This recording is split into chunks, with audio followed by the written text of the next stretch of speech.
முஹம்மது முப்பாள் முஹம்மது மூல முஹம்மது முப்பாள் முஹம்மது மோனமுள்ள பால முஹம்மது பக்தியுள்ளோர்களும் பாய்ந்தெடுக்கும் வேலு முஹம்மது வேதாந்த மூல விளக்குடைய கோல முஹம்மது குன்றா குணங்குடி கொண்டவர்க்கே அல்ஹம்துலில்லாஹி ஹம்தன் கதீரன் தய்யிபன் முபாரக்கன் ஃபீஹி கமா யுஹிப்பு ரப்புனா வ யர்தா. அல்லாஹும்ம ஸல்லி வ ஸல்லிம் அலா ரசூலிக சய்யிதினா வ ஹபீபினா வ ஷஃபீஇனா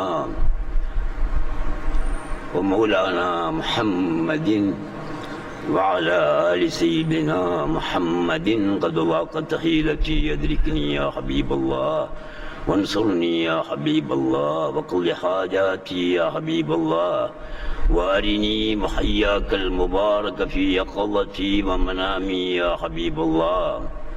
السلام عليك يا نبي الله يا سيدي أبا العباس الخضر عليك الصلاة والسلام. انصرني يا نبي الله وقضي حاجاتي يا نبي الله وأرني وجهك المبارك في يقظتي ومنامي يا نبي الله. அன்புக்குரிய சகோதரர்களே, அல்லாஹ்வின் நல்லடியார்களே, ஞான வழி தோழர்களே, இன்று நாம் ஈதுல் அல்ஹா உல்ஹியா பெருநாளை கொண்டாடுவதற்காக தொழுவதற்காக இங்கு நாங்கள் கூடியிருக்கிறோம். ஈதுல் அல்ஹா என்றால் ஹஜ்ஜு பெருநாள் என்று அதற்கு பொருள் சொல்கிறார்கள், மொழிபெயர்க்கிறார்கள். நாங்களும் இந்த பெருநாளை ஹஜ்ஜு பெருநாள் என்று சொல்கிறோம். இது ஹஜ்ஜு பெருநாள் அல்ல. இஸ்லாம் இந்த பெருநாளுக்கு ஹஜ்ஜு பெருநாள் என்று எங்குமே சொல்லவில்லை. ஈதுல் அல்ஹா உல்ஹியாவுடைய பெருநாள் என்றுதான் இந்த பெருநாள் சொல்லப்படுகிறது. ஹஜ்ஜு பெருநாள் என்று இதற்கு சொல்வதாயிருந்தால் ஈதுல் ஹஜ் என்றுதான் பெயர் வர வேணும். ஹஜ்ஜு பெருநாள் என்று பெயர் வர வேணும். அப்படி பெயர் வரவில்லை. ஈதுல் அல்ஹா உல்ஹியாவுடைய பெருநாள் என்றுதான் இப்பெருநாள் வர்ணிக்கப்பட்டிருக்கிறது, சொல்லப்படுகிறது. நோன்பு பெருநாள் என்று நாங்கள் நோன்பு முடிந்தவுடன் வருகின்ற பெருநாளைக்கு சொல்கிறோம். அவ்வாறும் எங்கும் சொல்லப்படவில்லை. ஈது ஸௌம், நோன்பு பெருநாள் என்றால் ஈது ஸௌம் என்று பெயர் வந்திருக்க வேணும். அவ்வாறு இஸ்லாம் பெயர் வைக்கவில்லை. ஈதுல் ஃபித்ர், ஃபித்ரா பெருநாள் என்றுதான் நோன்பு பெருநாளை இஸ்லாம் சொல்கிறது. அது ஒவ்வொருவரும் அரிசி கொடுக்க வேண்டும் அல்லவா, அதை அடிப்படையாக வைத்து ஃபித்ரா அரிசி என்று சொல்வார்களே, அதை அடிப்படையாக வைத்து ஈதுல் ஃபித்ர், ஃபித்ரா பெருநாள் என்று நோன்பு பெருநாள் சொல்லப்படுகிறது. இந்த பெருநாள், அதாவது நாங்கள் ஹஜ்ஜு பெருநாள் என்று சொல்கிறோமே, இந்த பெருநாள் ஈதுல் ஹஜ் அல்ல, ஈதுல் அல்ஹா உல்ஹியாவுடைய பெருநாள், அதாவது தியாக திருநாள். சுருக்கமாக சொல்ல போனால் குர்பான் கொடுக்கின்ற பெருநாள். ஆடு மாடு ஒட்டகம் போன்ற பிராணிகளை அறுத்து தியாகம் செய்ய வேண்டிய பெருநாள். ஒரு மனிதன் தனது நப்சை அறுத்து கொன்று அதை வென்று வரக்கூடிய ஒரு பெருநாள் ஈதுல் அல்ஹா, உல்ஹியா பெருநாள். இதற்கு ஒரு வரலாறு உண்டு. உங்களுக்கு அந்த வரலாறு பல தரம் இங்கே சொல்லப்பட்டிருக்கிறது, நீங்களும் அறிந்த விஷயம். இருந்தாலும் வருடத்தில் ஒரு முறை இது வருகின்ற காரணத்தினால் அதற்கான விளக்கங்களை, காரணங்களை, தத்துவங்களை, அகமியங்களை நீங்கள் மறந்திருக்கலாம். அதற்காக நான் நினைவூட்ட விரும்புகிறேன். பில் ஹஜ் மாதம், அதாவது இந்த மாதம் 8ஆம் நாள், 9ஆம் நாள், 10ஆம் நாள், இந்த 3 நாட்களும் மிக விசேடமான நாட்கள். இதற்கு வரலாறு உண்டு. அது என்ன வரலாறு?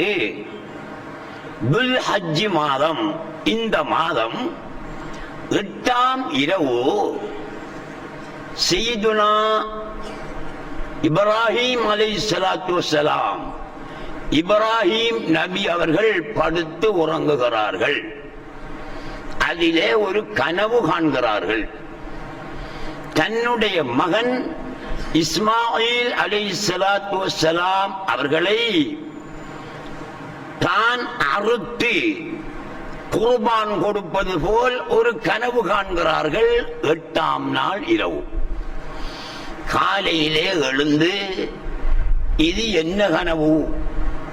ஒரு மனிதன் தன்னுடைய பிள்ளையை அறுத்து அல்லாஹ்வுக்காக பலியிடலாமா? உஹியா கொடுக்கலாமா? தியாகம் செய்யலாமா என்று காலையில் எழுந்ததிலிருந்து யோசித்துக் கொண்டே இருக்கிறார்கள். ஒரு தாகமாக இருக்கிறது அவர்களுக்கு. என்னது இந்த கனவினுடைய உண்மை? என்ன? அறுத்து கொடுக்கத்தான் வேணுமா, அல்லது இது ஷைத்தானுடைய விளையாட்டா? ஷைத்தான் வந்து நம்மை ஏமாற்றுகின்றானா என்ற சந்தேகம் இப்ராஹிம் அலைஹிஸ்ஸலாத்து வஸ்ஸலாம் அவருடைய கல்விலே நடமாடுகிறது. 8ஆம் நாள் கண்ட கனவின் மூலம் இந்த சந்தேகம் அவர்களுக்கு ஏற்படுகிறது. காலையிலிருந்து மாலை வரைக்கும் இப்ராஹிம் அலைஹிஸ்ஸலாத்து வஸ்ஸலாம் அவர்களுக்கு பிரச்சனை. ஆனால் அதே நேரம் நபிமார்கள் காணக்கூடிய கனவு வஹி. ஜிப்ரீல் அலைஹிஸ்ஸலாத்து வஸ்ஸலாம் நபிமார்களிடத்திலே வந்து ஒரு செய்தி சொன்னார்களே, ஆனால் கனவில் சொன்னாலும் அது வஹிதான். அவர்களுடைய கனவு வஹி. இப்ராஹிம் அலைஹிஸ்ஸலாத்து வஸ்ஸலாம் அவர்கள் ஒரு நபி, அவர்களின் கனவும் வஹிதான். ருயல் அம்பியாஇ வஹ்யுன் என்று ரசூலுல்லாஹி ஸல்லல்லாஹு அலைஹி வஸல்லம் சொல்லி இருக்கிறார்கள். நபிமார்கள் காணக்கூடிய கனவு வஹி. அந்த அடிப்படையில் இப்ராஹிம் அலைஹிஸ்ஸலாத்து வஸ்ஸலாம் கண்ட கனவு வஹிதான். ஆனால் அவர்களுக்கு சந்தேகமாக இருந்தது. இப்ராஹிம் அலைஹிஸ்ஸலாத்து வஸ்ஸலாம் அவர்களுக்கு முன் எத்தனையோ நபிமார்கள் வந்திருக்கிறார்கள். அவர்களில் எவரும் தன்னுடைய மகனை அறுத்து குர்பான் கொடுப்பதற்கு, உல்ஹியா கொடுப்பதற்கு கனவு கண்ட வரலாறே கிடையாது. முதலாக இப்படி ஒரு கனவு கண்டவர்கள் இப்ராஹிம் அலைஹிஸ்ஸலாத்து வஸ்ஸலாம் அவர்கள் தான். ஆகையினால் அவர்களுடைய மனதிலே 8ஆம் நாள் முழுவதும் பிரச்சனையாக இருந்தது, பெரும் தாகமாக இருந்தது. இதனால் அந்த 8ஆம் நாளுக்கு இஸ்லாம் யௌமுத் தர்வியா, தாகமான நாள் என்று பெயர் வைத்திருக்கிறது. 9ஆம் இரவு படுத்துறங்குகிறார்கள் இப்ராஹிம் அலைஹிஸ்ஸலாத்து வஸ்ஸலாம். அடுத்த நாள் படுத்துறங்குகிறார்கள். கனவுக்கு முடிவு கிடைக்கவில்லை. அன்றிரவும் ஒரு கனவு காண்கிறார்கள். அதே போன்ற கனவை அன்றிரவும் காண்கிறார்கள் இப்ராஹிம் அலைஹிஸ்ஸலாத்து வஸ்ஸலாம். காலையிலே எழுந்தார்கள். 9ஆம் நாள், 8ஆம் நாள் முதலாம் கனவு, 9ஆம் இரவு 2ஆம் கனவு அதே மாதிரியான கனவு. காலையில் எழுந்தவுடன் அல்லாஹ் சுப்ஹானஹு வ தஆலா அவர்களுக்கு அறிவித்தான், இது வஹ்தான், நீங்கள் செய்யத்தான் வேண்டும் என்ற ஒரு முடிவு கிடைத்தது. அதனால் தான் 9ஆம் நாளுக்கு யௌமு அரஃபா என்று நாங்கள் சொல்கிறோம். அரஃபா என்றால் என்ன?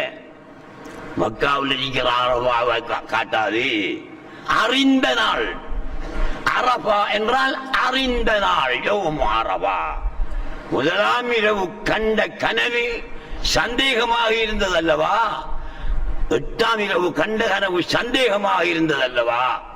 9ஆம் இரவு கனவு கண்டு திருப்தி ஏற்பட்டு விட்டது, இதுதான் உண்மை.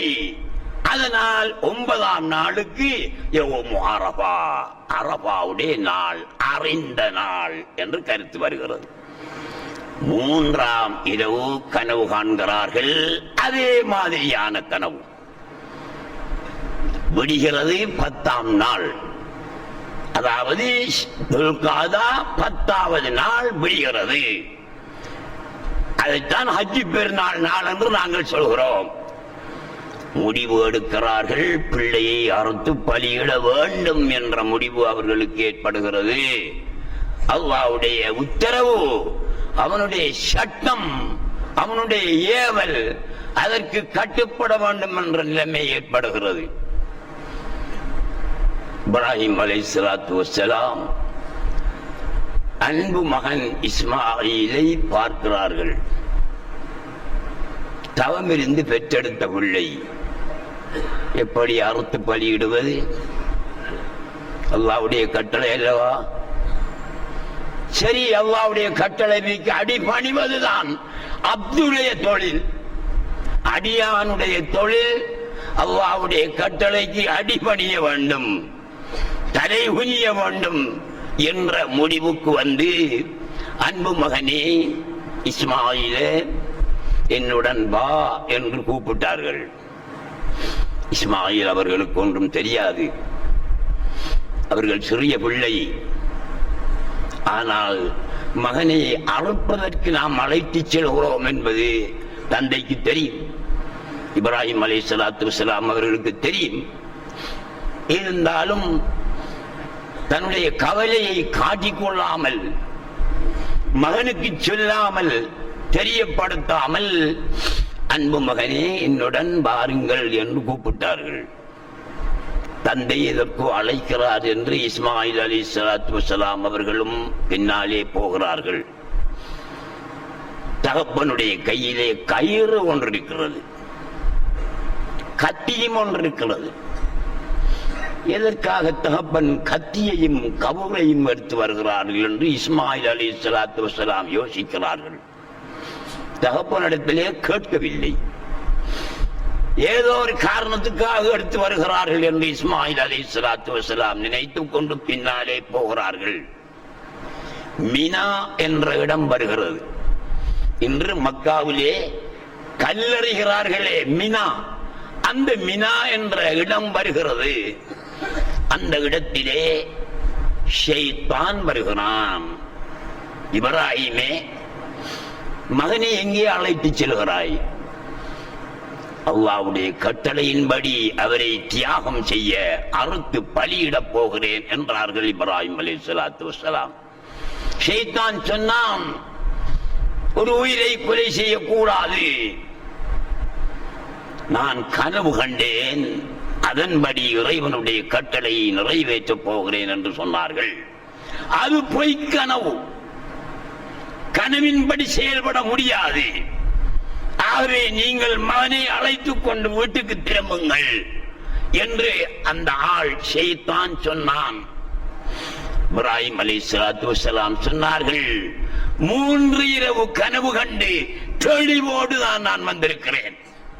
மகனை அறுத்து பலியிடுவதுதான் என்னுடைய லட்சியம். இது இறைவனின் ஆணை, இது இறைவனுடைய கட்டளை. நீ போ, நீ ஷைத்தான் என்றார்கள். இல்லை, நீங்கள் திரும்ப வேண்டும் என்று மீண்டும் அவன் சொன்னான். உடனே குனிந்து 7 கற்களை எடுத்து ஷைத்தானுக்கு எறிந்தார்கள் இப்ராஹிம் அலைஹிஸ்ஸலாத்து வஸ்ஸலாம். அவன் ஓடிவிட்டான். அதிலிருந்து சற்று நகர்ந்து நடந்து வருகிறார்கள். மீண்டும் வருகிறான். இப்ராஹிமே, போக வேண்டாம், வீட்டுக்கு திரும்பு. இல்லை, நான் பலியிட்டே ஆகுவேன், நீ போ, நீ ஷைத்தான் என்றார்கள். கோபம் வந்தது இப்ராஹிம் அலைஹிஸ்ஸலாத்து வஸ்ஸலாம் அவர்களுக்கு. மீண்டும் 3 கற்களை எடுத்து அவனுக்கு எறிகிறார்கள், அடிக்கிறார்கள். ஓடிவிட்டான். அதிலிருந்து சற்று தூரம் நகர்ந்து சென்ற போது அங்கேயும் அவன் வருகிறான். 3வது இடத்திலும் வருகிறான். அங்கேயும் இதே மாதிரி சொல்கிறான். இதே மாதிரி இப்ராஹிம் அலைஹிஸ்ஸலாத்து வஸ்ஸலாம் அவர்களும் பதில் கொடுத்தார்கள். அங்கேயும் 3 கற்களை எடுத்து அவனுக்கு எறிந்தார்கள். ஓடிவிட்டான். 21 கல். இன்று மக்காவுக்கு போகின்றார்களே இவர்கள், மினா என்ற இடத்திலே ஜம்ரத்துல் ஊலா, ஜம்ரத்துல் உஸ்தா, ஜம்ரத்துல் உக்பா என்ற 3 இடத்துக்கும் கல்லறிகிறார்கள். இன்று அந்த ஷைத்தான் அந்த நேரம் நின்றானே இடம், அந்த இடத்திலே இன்றைய அரசாங்கம் பெரிய சுவர் கட்டி வைத்திருக்கிறது. எறிவதற்கு, மக்கள் எறிவதற்கு வசதியாக பெரிய சுவர் கட்டி வைத்திருக்கிறது. போய் நின்று 7 கற்களை எறிகிறார்கள் ஒரு இடத்துல. இன்னும் சற்று நகர்ந்து வந்து இன்னும் 7 கற்களை எறிகிறார்கள். இன்னும் சற்று நகர்ந்து சென்று இன்னும் 7 கற்களை, மொத்தம் 27 கற்களை எறிகின்றார்கள். இது யாரு செய்த வேலை?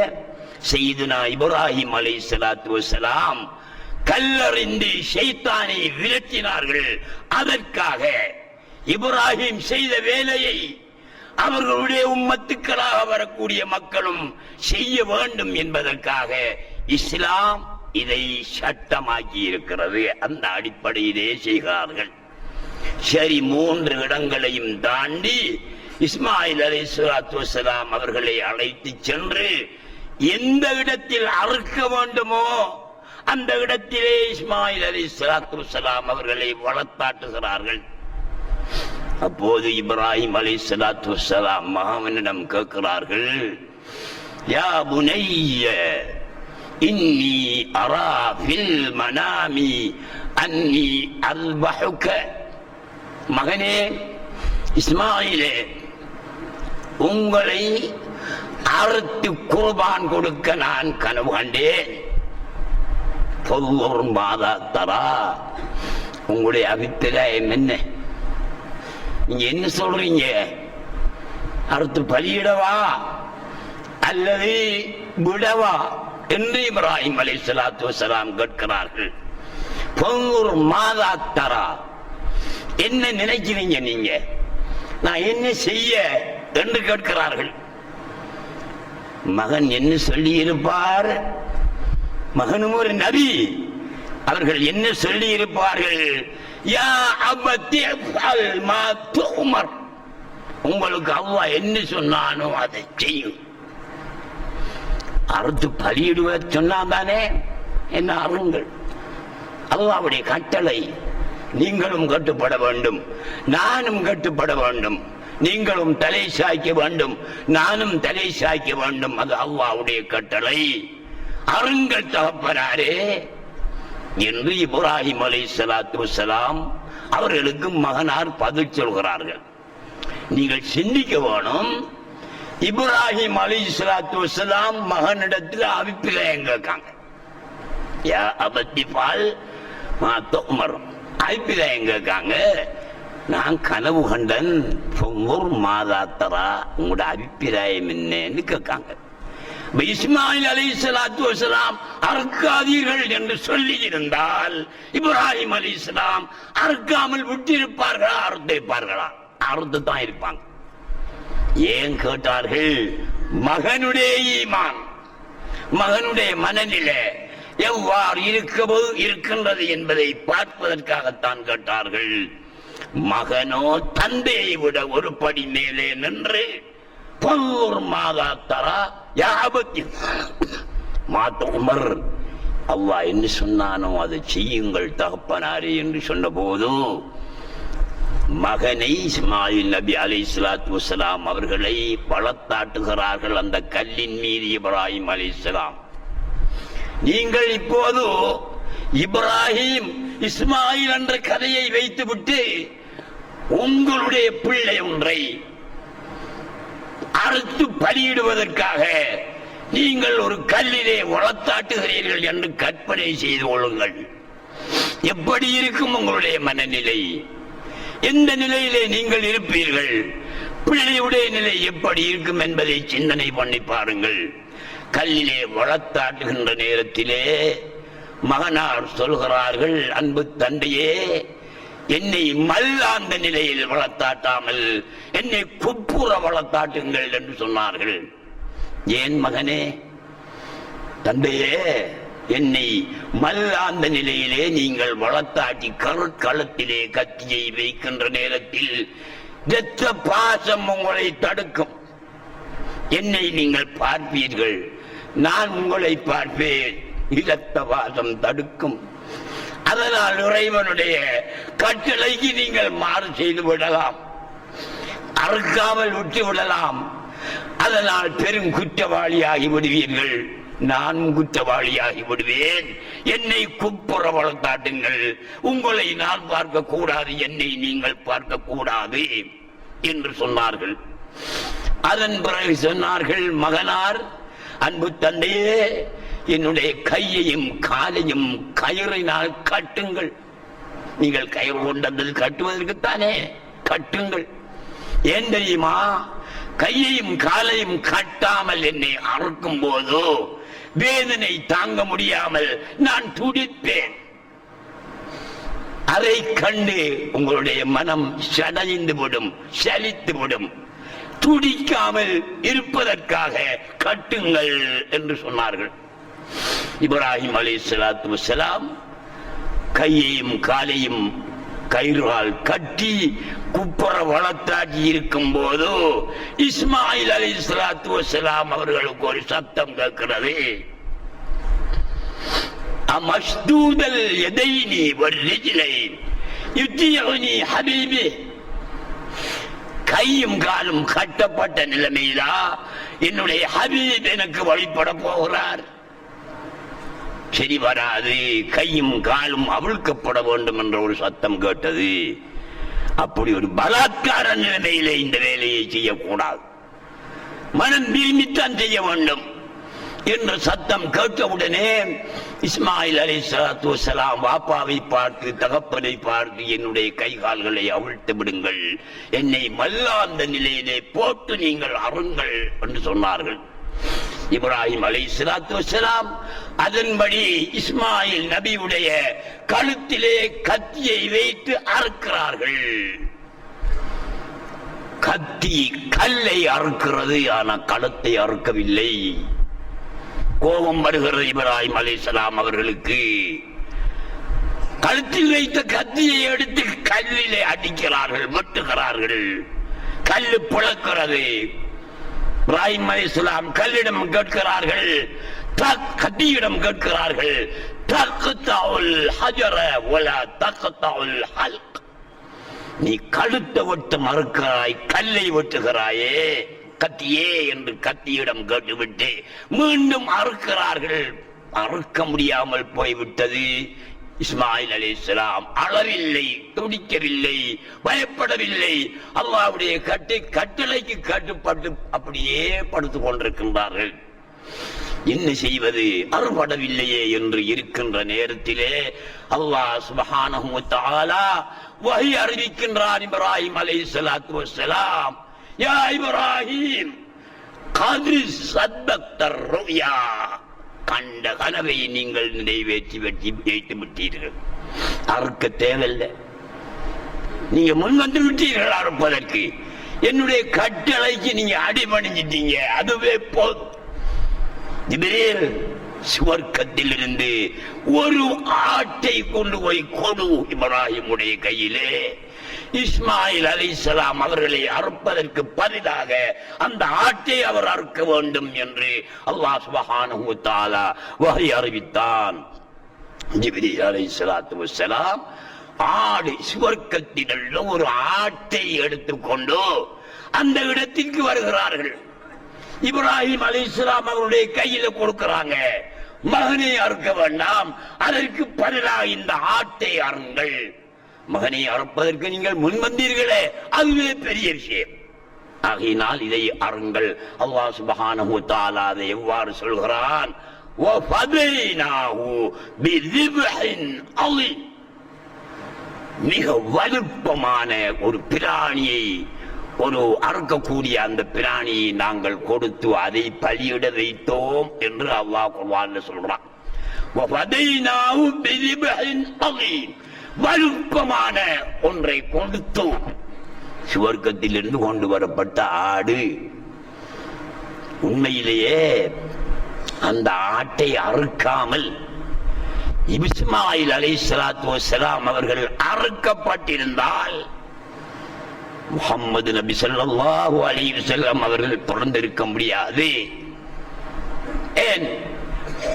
இப்ராஹிம் அலைஹிஸ்ஸலாத்து வஸ்ஸலாம் அவர்களுடைய முள்ளில் இருந்து அவர்களுடைய மகனார் இஸ்மாயில் அலைஹிஸ்ஸலாத்து வஸ்ஸலாம் அவர்களுடைய முள்ளுக்கு, முதுகி எலும்புக்கு ரசூலுல்லாஹ் மாற்றப்பட்டார்கள். அவர்கள் அறுக்கப்படுகின்ற நேரத்திலே ரசூலுல்லாஹ் இஸ்மாயிலுடைய முதுகிலே இருக்கிறார்கள்.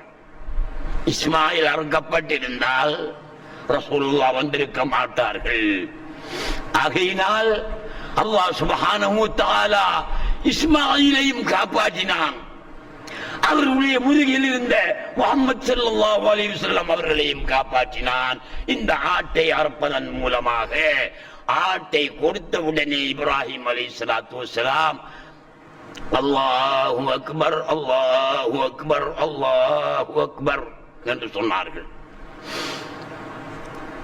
ஜிப்ரீல் அலைஹிஸ்ஸலாம் லா இலாஹ இல்லல்லாஹு வல்லாஹு அக்பர் என்று சொன்னார்கள்.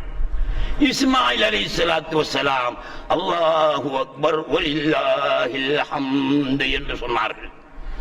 நாங்கள் இரு பெருநாடுகளிலும் தக்பீரை சொல்கிறோமே, இந்த தக்பீர் ஒரு ஆள் சொன்னதல்ல, 3 பேரும் சேர்ந்துதான் அந்த தக்பீரை சொன்னார்கள். ஏன் சொல்ல வேண்டும்? ரசூலுல்லாஹி ஸல்லல்லாஹு அலைஹி வஸல்லம் அவங்களுடைய பெருமை அங்கே எடுத்து காட்டப்படுகிறது. இஸ்மாயில் அலைஹிஸ்ஸலாம் அறுக்கப்பட்டிருந்தால் ரசூலுல்லாஹ் இல்ல, ரசூலுல்லாஹ் இல்லை என்றால் உலகம் இல்லை, உலகத்தில் ஒன்றுமே இல்லை.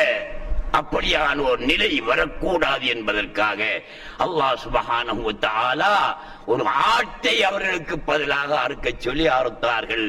அந்த நடைமுறைதான் இன்று மினாவிலே ஹஜ்ஜுக்கு போகக்கூடிய சகோதரர்கள் ஆடு, ஒட்டகம், மாடு போன்ற பிராணிகளை அறுத்து குர்பான் கொடுக்கிறார்கள்.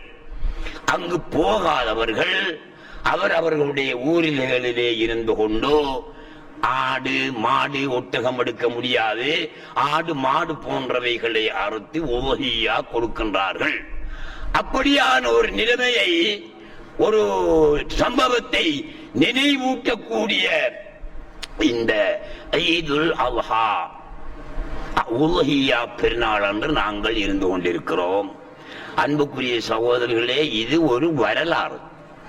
குர்ஆனிலே அல்லாஹ் சுப்ஹானஹு வ தஆலா இந்த வரலாறை சொல்லி இருக்கிறார். இதிலே நாங்கள் எடுக்கக்கூடிய பாடங்கள் என்ன, இதிலிருந்து நாங்கள் பெறக்கூடிய கருத்துக்கள் என்ன என்றால் பல கருத்துக்களை நாங்கள் பெறுகிறோம். அல்லாஹ் சுப்ஹானஹு வ தஆலா எங்களுக்கு கிருபை செய்திருக்கிறான், இரக்கம் காட்டியிருக்கிறான். உண்மையிலேயே அன்று ஆடு கொடுக்கப்படாமல் இஸ்மாயில் அலைஹிஸ்ஸலாத்து வஸ்ஸலாம் அறுக்கப்பட்டிருந்தால் ஒவ்வொரு மனிதனுக்கும் பிறக்கக்கூடிய ஒரு குழந்தை அறுக்கப்பட்டே ஆக வேண்டும் என்ற சட்டம் வந்திருக்கு. நாங்கள் எங்களுடைய பிள்ளைகளில் ஒரு பிள்ளையை அறுத்து பலியிட வேண்டிய அவசியம் ஏற்பட்டிருக்கும். அல்லாஹ் சுப்ஹானஹு வ தஆலா எவ்வளவு ஞாபகத்தை செய்திருக்கிறான் பார்த்தீர்களா? அப்படி ஒரு சட்டம் வந்திருந்தால் எல்லாரும் செய்வார்களா? செய்ய மாட்டார்கள். ஒரு சிலர் செய்யலாம். அதிகமானோர் 99% செய்ய மாட்டார்கள். தன்னுடைய குழந்தையை அறுத்து பலியிட மாட்டார்கள்.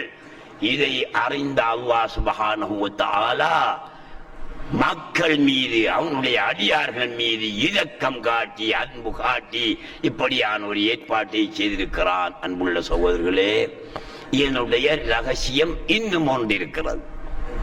அதாவது ஒரு மனிதனுக்கு எது மிக விருப்பமானதாக இருக்கிறதோ அதை அவன் அல்லாஹ்வுடைய பாதையிலே செலவிட வேண்டும் என்ற ஒரு கருத்து இதனுள்ளே இருக்கிறது. இப்ராஹிம் அலைஹிஸ்ஸலாத்து வஸ்ஸலாம் அவர்களுக்கு அல்லாஹ் சுப்ஹானஹு வ தஆலா பெருஞ்செல்வங்களை அள்ளி வழங்கியிருந்தான். ஆட்டுப்பட்டி மட்டும் 5000 பட்டி. இப்ராஹிம் அலைஹிஸ்ஸலாத்து வஸ்ஸலாம் அவர்களுக்கு அல்லாஹ் தஆலா வழங்கிய செல்வத்தில் ஆட்டுப்பட்டி மட்டும் 5000 பட்டி. ஆட்டுப்பட்டி என்றா ஒரு பட்டியில எத்தனை ஆடு இருக்கும்? ஒரு ஆட்டை வச்சுக்கிட்டு பட்டி எங்கலாமா? 10 ஆட்டை வச்சுக்கிட்டு பட்டி எங்கலாமா? 50-100க்கு மேல இருந்தால் தான் ஒரு பட்டி என்று சொல்வார்கள். சரி, 100 ஆடுகள் சேர்ந்தது ஒரு பட்டி என்று வைத்துக் கொண்டால் 5000 பட்டிகளுக்கும் எத்தனை ஆடு? 5000 பட்டிகளுக்கும் எத்தனை ஆடு வந்திருக்கும்? ஒரு பட்டியில 100 ஆடு என்றால் 5000 பட்டிகளுக்கும் எத்தனை ஆடு வந்திருக்க வேண்டும்? கணக்கு தெரியா நமக்கு. நீங்க கணக்கு படிச்சாக்கள் இருப்பீங்க. பயபத்தில் அடி அனுப்பிட்டாரு போ. படிச்சாக்கள் இருக்கிறீங்க, கொஞ்சம் யோசிச்சு சொல்லுங்க. ஒரு பட்டியல 100 ஆடு, 100 ஆடுகளை கொண்டதற்கு ஒரு பட்டி என்று பெயர். 5000 பட்டி என்றால் எத்தனை ஆடுகள் இருக்க வேணும்? 5 லட்சம். சரிதாங்க? நீங்க பொறுப்பு, எனக்கு கணக்கு தெரியா. 5 லட்சம் சரிதானாடா? சரி, 5 லட்சம் ஆடு. அதற்கு அதிபதியாக இருந்தார்கள் இப்ராஹிம் அலைஹிஸ்ஸலாத்து வஸ்ஸலாம். நாய்கள் எத்தனை? 5 லட்சம் நாய், 5 லட்சம் பட்டி. நாய்ப்பட்டி 5 லட்சம். 5 லட்சம் நாய், 5000 பட்டி. 100 நாய்களை கொண்டது ஒரு பட்டி. 5000 பட்டிக்கும் 5 லட்சம் நாய். அடிமைகள், வேலைக்காரர்கள் 5000 பட்டி, 5 லட்சம் வேலைக்காரர்கள். யாருக்கு இந்த செல்வம் உண்டை? 5 லட்சம் ஆடு, 5 லட்சம் நாய், 5 லட்சம் வேலைக்காரர்கள். யாருக்கு இன்றைக்கு இந்த உலகத்தில்? எந்த அரசனுக்கு இருக்கிறது? மன்னனுக்கு இருக்கிறது. அல்லாஹ் சுப்ஹானஹு வ தஆலா அப்படியான செல்வங்களை இப்ராஹிம் அலைஹிஸ்ஸலாத்து வஸ்ஸலாம் அவங்களுக்கு அள்ளி கொடுத்தான். அப்படி செல்வம் இருந்தும் ஒரு நாள் மலக்குகள் இப்ராஹிம் அலைஹிஸ்ஸலாத்து வஸ்ஸலாம் அவங்க இந்த 5 லட்சம் ஆடுகளையும் 5 லட்சம்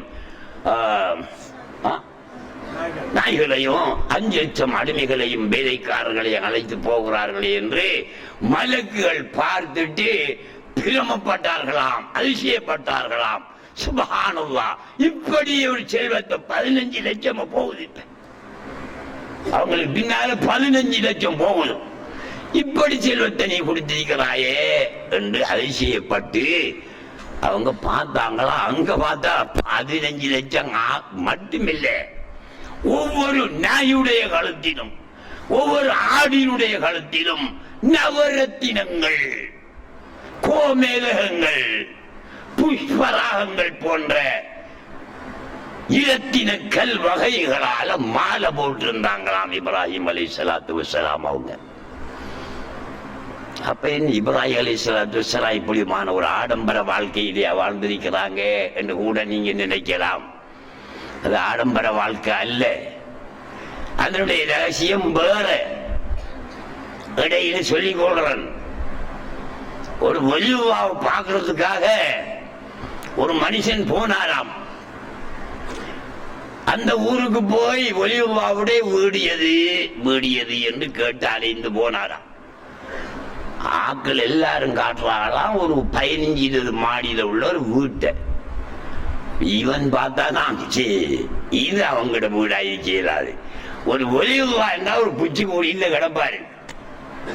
15-20 மாடிகளை கொண்ட பெரிய மாளிகையில வாழ்வாரா ஒரு ஒலிவுல்லா? ஆகவே இவங்க சொல்றது தவறு என்று தேடி தேடி அறிஞ்ச கடைசிக்கு அத்தனை பேரும் ஊர் மக்களும் காட்டினாங்க. அதுதான் வீடு, ஒலிவுல்லாட வீடு. அதுதான். அங்க போய் கதவை திறந்தா கேட் கீப்பரை இருக்கான் 10-20 பேர் காவல்காரன். ஒலிவுல்லாட வீட்டுக்கு காவல்காரன் 10-20 பேர். என்ன போகலாமா? ஒலிவுல்லாவை சந்திக்கலாமா? ஆமா சந்திக்கலாம், போகலாம். திரும்பி பார்த்தாரிங்கால பூந்தோட்டம், வீட்டுக்கு முன்னால பூந்தோட்டம். சுப்ஹானல்லாஹ், போட்டு இருக்கிறாரு. இந்த தோட்டத்தில் இல்லாத ஒரு பூவை பெயரை சொன்னால் அவருக்கு இந்த மாளிகையே அன்பளிப்பு என்று போட்டு வச்சிருக்காரு ஒலிவுல்லா. சுப்ஹானல்லாஹ். அப்ப உலகத்திலேயே இங்கில்லாத ஒரு பூ இருக்க முடியாது. சரி என்று மாடியில ஏறலாம். ஒவ்வொரு மாடியா 15 மாடியும் ஏறி அங்க பார்த்தா ஒரு மாடியிலையும் அவுலியாவை காணல.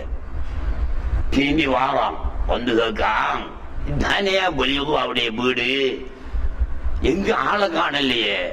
அவர் வீட்டுக்கு பின்னால இருப்பாரு, அங்கால வைப்பாரு. அங்க போனா ஒரு டாய்லெட், ஒரு கக்கூசி, அதுக்கு பக்கத்தில் ஒரு பாயண்ட போட்டு விட்டு அந்த பாயில சாஞ்சி எத்திக்கிறாரு ஒலிவுல்லா. இவன் கேட்டானா ஒலிவுல்லாவே 15 மாடியில வீட்டை கட்டி முன்னால பெரும் பூந்தோட்டம் அமைச்சு எத்தனையோ காவல்காரர்களையும் போட்டு பெரும் ஆடம்பரமாக இருக்கிறீர்களே, இது உங்களை பொருத்தமானதா? ஒரு ஒலிவுல்லாவுக்கு பொருத்தமானதா என்று கேட்டானாம். அதுக்கு அவங்க சொன்னாங்களாம், हर गुल में परवरदिगार है, हर गुल में சகல பூக்களிலும் பர்வர்திகார் ஹே, அல்லாஹ் இருக்கிறான். அல்லாஹ்வைத்தான் நான் பார்த்துட்டு இருக்கேன். இந்த 15 மாடியை பார்க்கையும் இல்ல, வேலைக்காரனை பார்க்கையும் இல்ல, பூந்தோட்டத்தை பார்க்கையும் இல்ல, அல்லாஹ்வையே நான் பார்த்து கொண்டிருக்கிறேன் என்று ஒலிவுல்லா பதில் சொன்னாராம். அதே மாதிரி இப்ராஹிம் அலைஹிஸ்ஸலாத்து வஸ்ஸலாம் நாய்களுடைய கழுத்துகளிலும் ஆடுகளுடைய கழுத்துகளிலும் வேலைக்காரர்களுடைய கழுத்துகளிலும் நவரத்தினங்களை போட்டத்தினால் ஆடம்பரமான வாழ்க்கையிலே இப்ராஹிம் அலைஹிஸ்ஸலாத்து வஸ்ஸலாம் இருந்தார்கள் என்பது கருத்தல்ல. அவற்றின் மூலம் அல்லாஹ்வை ஷுஹூத் செய்து கொண்டிருந்தார்கள். அல்லாஹ்வின் காட்சியை பற்றி லயித்து இன்பம் அடைந்து கொண்டிருந்தார்கள்.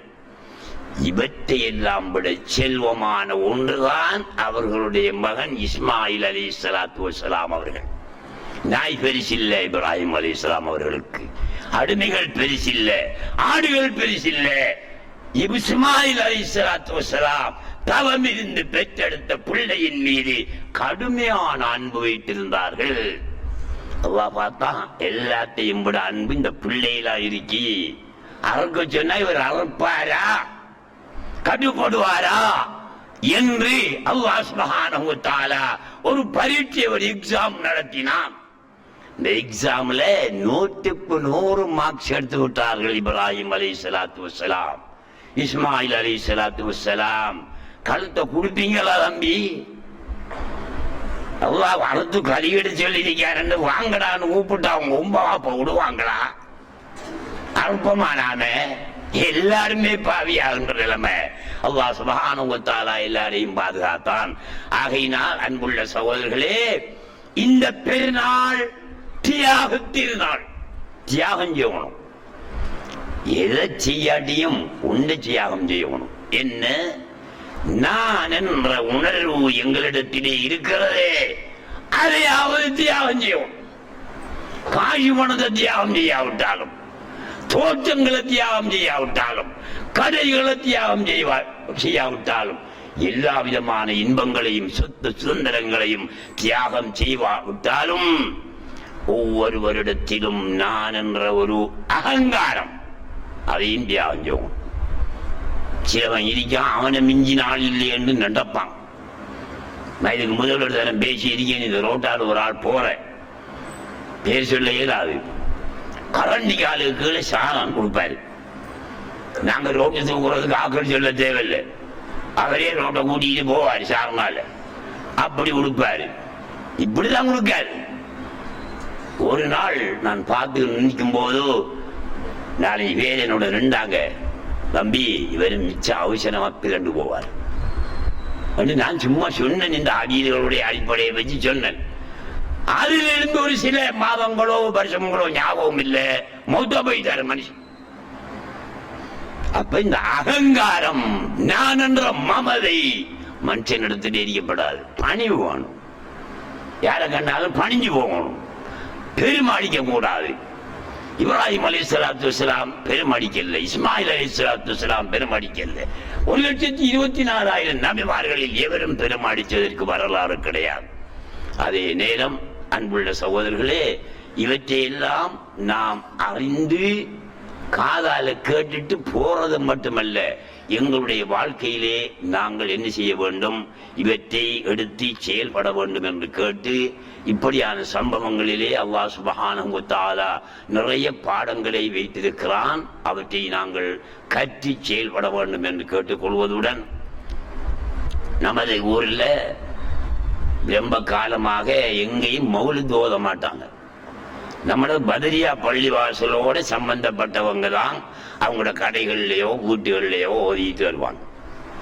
எல்லா இடமும் ஓயினதான். காத்தாங்குடியில முதலாங்குறிச்சியில இருந்து ஆறாங்குறிச்சி வரைக்கும் மௌலித் ஓயினதான். காத்தாங்குடியில் உள்ள எல்லா பள்ளியிலையும் மௌலித் ஓயின பள்ளிதான். இன்று காத்தாங்குடியில் இருக்கக்கூடிய உலமாக்கள் மௌலித் ஓதி காசு வாங்கி சாப்பிட்டு வளர்ந்த உடம்பை வச்சிருக்கிறார்கள் தான். ஆனா இந்த உலகத்திலேயே, குறிப்பாக இந்த இலங்கையிலேயே மௌலிது ஓதுவது ஹராம் என்று பத்துவா கொடுத்த ஊரு இந்த காத்தாங்குடிதான். இலங்கையில வேறு எங்குமே கொடுக்கல. மௌலிது ஓதுவது ஹராம். நார்சா, கந்தூரி நார்சா தின்பது, சாப்பிடுவது பன்னிகளை தின்பதற்கு சமம் என்று சொன்ன ஊரும் இந்த காத்தாங்குடிதான். இதனால பொதுமக்கள் பயந்து அடிப்பார்கள், உதைப்பார்கள், வீடுகளை உடைப்பார்கள் என்று எண்ணி மௌலிது என்ற அந்த பெரிய இபாதத்தை எத்தனையோ வருஷமாக விட்டு வந்திருக்கின்றார்கள். எங்களுடைய மக்கள் ஓதிக்கொண்டுதான் இருக்கிறார்கள், நாங்கள் ஓதிக்கொண்டுதான் இருக்கிறோம். ஆனால் இப்போது கொஞ்சம் கொஞ்சமாக நமது ஊரில் வஹாபிசம் கீழே போய் சுன்னிசம் மேலோங்கக்கூடிய நிலைமை வந்திருக்கின்றது. அதாவது ஞாயிற்றுக்கிழமை, எதிர்வரும் ஞாயிற்றுக்கிழமை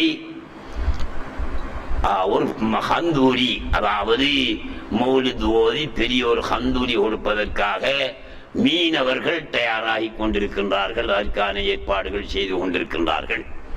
ஆகவே உங்களால் முடிஞ்ச ஒத்துழைப்புகளை அவர்களுக்கு நீங்கள் வழங்க வேண்டும். அதே போல திங்கட்கிழமை பாலமுனையிலே ஒவ்வொரு வருடமும் அவர்கள் வளமையாக செய்து கொண்டு வந்த செய்து ஜெயின் மௌலானா அவர்களுடைய பேரிலே மௌலித் ஓதி கந்தூரி கொடுத்து வந்திருக்கின்றார்கள். அது எதிர்வரும் திங்கட்கிழமை நடைமுறை இருக்கின்றன.